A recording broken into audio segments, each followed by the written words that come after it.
Welcome everyone to Fraud Files Unleashed, where true fraud investigations meet captivating storytelling. I'm Austin, a seasoned fraud fighter with over 8 years of experience in both law enforcement and banking.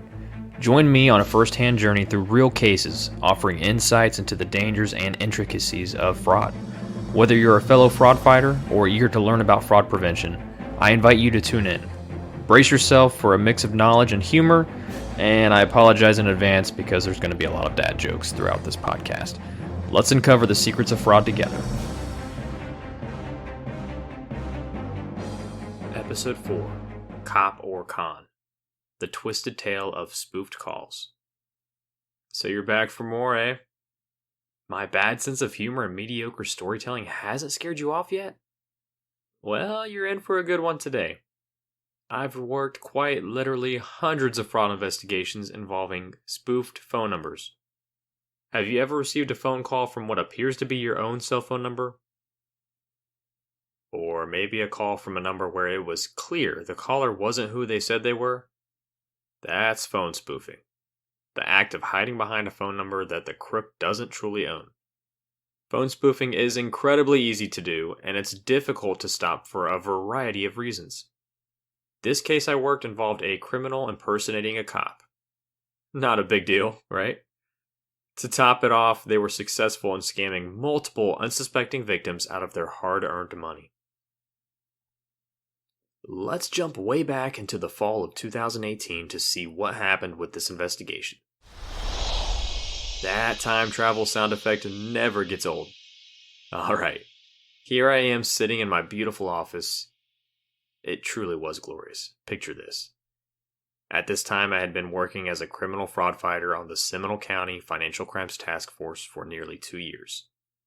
I'm reclined back in my brand new desk chair that they just bought for us. Man, I could take a nap.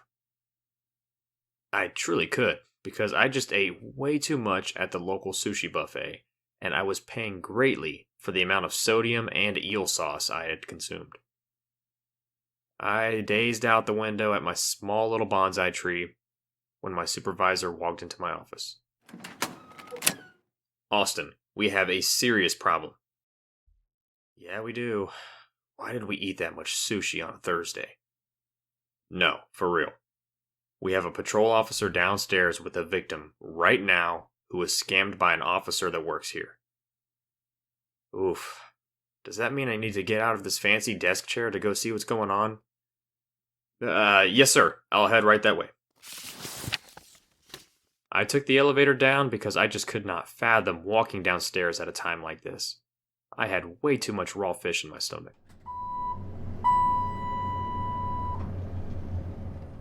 In the interview room, I found a patrol officer and a victim waiting for me. Let's call the victim Jessica, because there's zero chance I remember her name at this point. She was a middle-aged woman with blonde straight hair, and she was visibly upset. Jessica told me the whole story of what happened. She got a call from what she thought was the Altamont Springs Police Department. I mean, the caller ID told her so, and the number was our legitimate non-emergency number. She let it go to voicemail, though, because she was already on the phone with her daughter.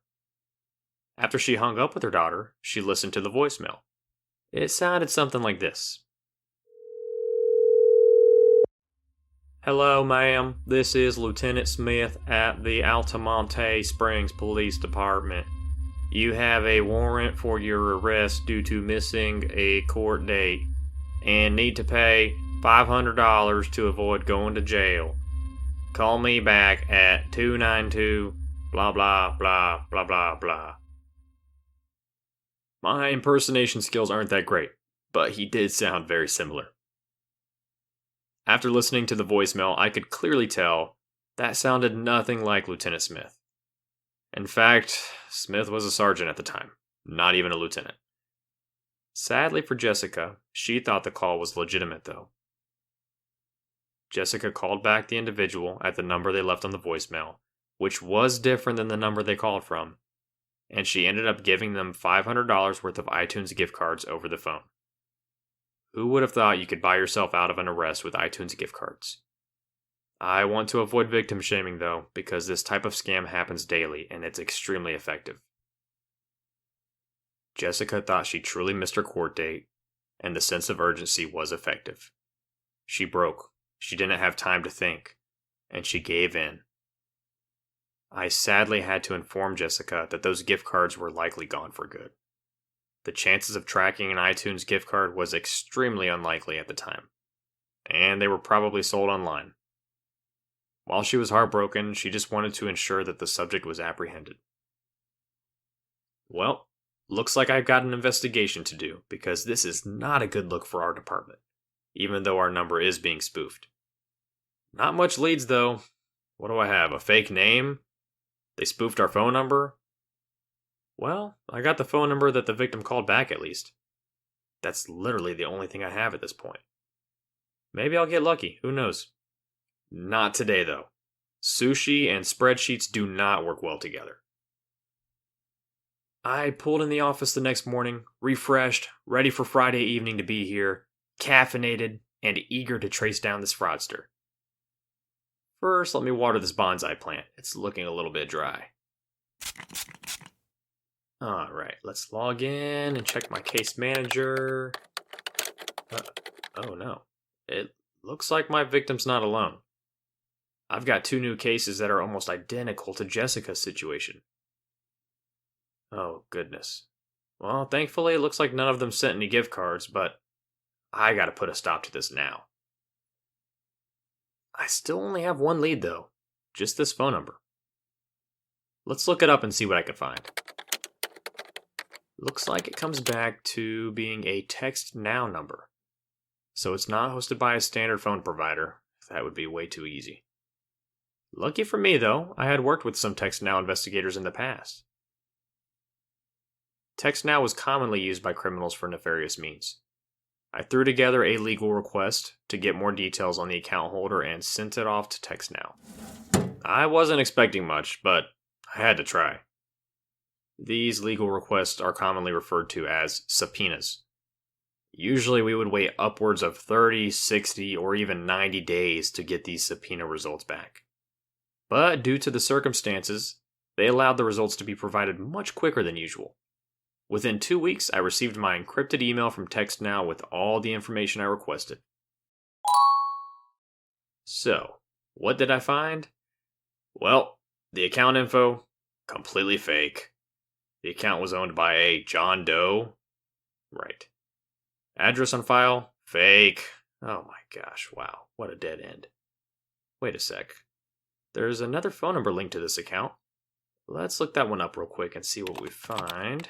And it looks like it belongs to an AT&T customer. Oh, great.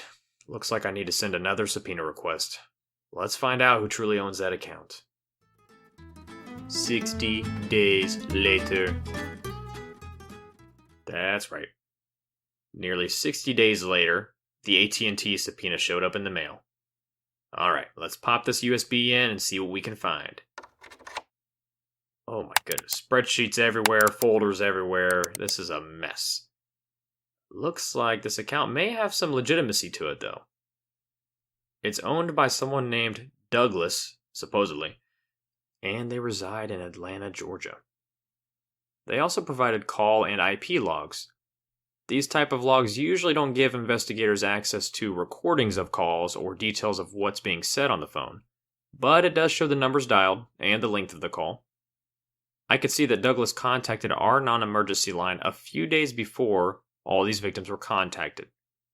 Probably fishing for the name of the officer he was going to impersonate. He could have at least got his title right. Additionally, he called many other agencies throughout the state of Florida.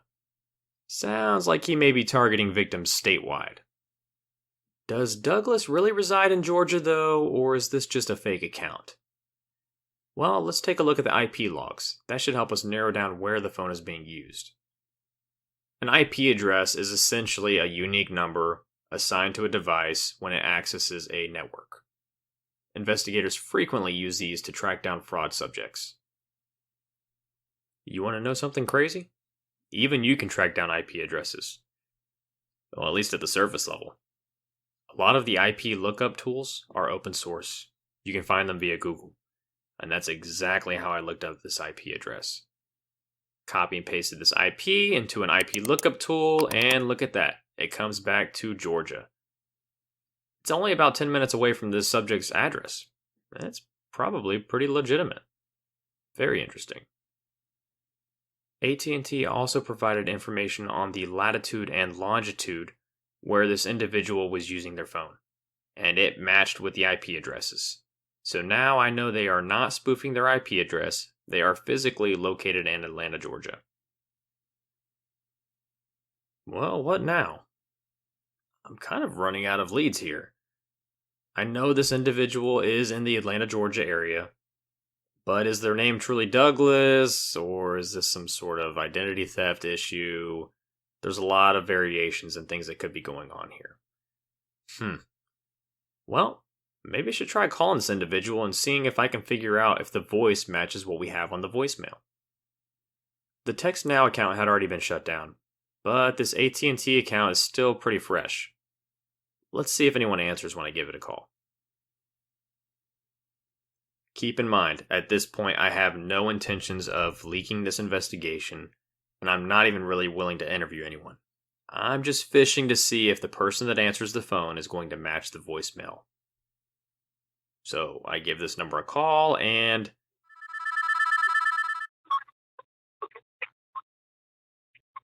a woman's answering the phone? Who in the world is this? My outbound calls were private, so this mystery woman had no idea who I was or where I was calling from. But I panicked, and I went straight to the point. Is Douglas there? Real smooth, Austin. But now I could tell she was actually panicking. She answered, he's not here right now, sorry. What did she hang up on me? Man. Now I've been hung up on many times, but this one hurt my feelings a little bit. I thought we had something special. And we did, because something was going on here. Was this an account takeover? Was this an identity theft? Was this Douglas's wife, girlfriend? I don't know. But this investigation was going to take a bit more digging to find the true answers. The only problem? I'm a law enforcement officer in Central Florida. There is zero chance my command staff is going to let me travel to Atlanta, Georgia to go track down this subject. And this is a common occurrence. Often, even though we have a local victim, we find ourselves tracking down a subject that's way outside of our reach. I wasn't left with many options. I've already spent months working this case, and realistically, I don't even have a strong case at this point. But I can't complete what I've started. When this happens, we would usually contact an agency that has jurisdiction over the area where the potential subject is committing the crime, and transfer the entire case along with all of the evidence. So that's just what I did. My fraud file documenting all of my evidence was transferred to the Peach State, and I can only hope that it didn't end up in some detective's trash can. I will never know what happened to this investigation, and sadly, neither will you. This investigation is just one example, though, of a not-so-great end result. The sad reality is, daily, fraud investigators find themselves at dead ends. Tracing spoofed numbers and IP addresses often leads to nowhere, or they lead somewhere that's way outside of our reach. As a fraud fighter, it's important to not lose hope, though. Keep up the good fight, because you never know when you'll get a breakthrough. Fighting fraud isn't always peaches and cream. You get it? Georgia peaches. I transferred the case to... Sorry. The point is, there are many factors that make tracing fraud difficult. If all of my fraud investigations ended with an arrest, then we'd have a lot less fraud in the world. But welcome to the Fraudverse, where fraud is everywhere and stopping it is a constant battle. As an everyday consumer, it's important to protect yourself and understand the dangers of falling victim to scams. Nobody is immune because we are all human. You can't trust anyone that calls you on the phone. If you find yourself in a similar situation to Jessica, I highly recommend hanging up and going in person to verify. No legitimate police officer should be asking you for money under any circumstance, but the scenarios and the stories change frequently. If something doesn't feel right, hang up and verify in person. The more we share awareness of fraud, the stronger we all become. Because together, we can fight fraud. And there you have it, fraud fighters. Don't trust your caller ID because it's not always what it appears. Now you know just how easy it is for someone to take advantage of phone spoofing technology. Join us next time as we delve into the world of financial intrigue, exposing the tricks of the trade while sharing a laugh or two. Remember, not all heroes wear capes, some wear accountant badges and detective hats. This podcast is presented by Fraud Warfare. If you are interested in supporting us through promoted ads, please connect with us on LinkedIn. Consider sharing this with a friend or family member, and be sure to leave us a review on your podcasting platform of choice. You can also support us financially through our buymeacoffee.com/fraud warfare page.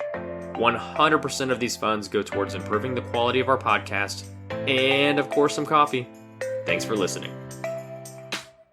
I want to give a special thanks to Nathan J. and Haley Wyndham for their generous donations last week. Haley, I hope you and your daughter continue to enjoy the Fraud Files Unleashed podcast.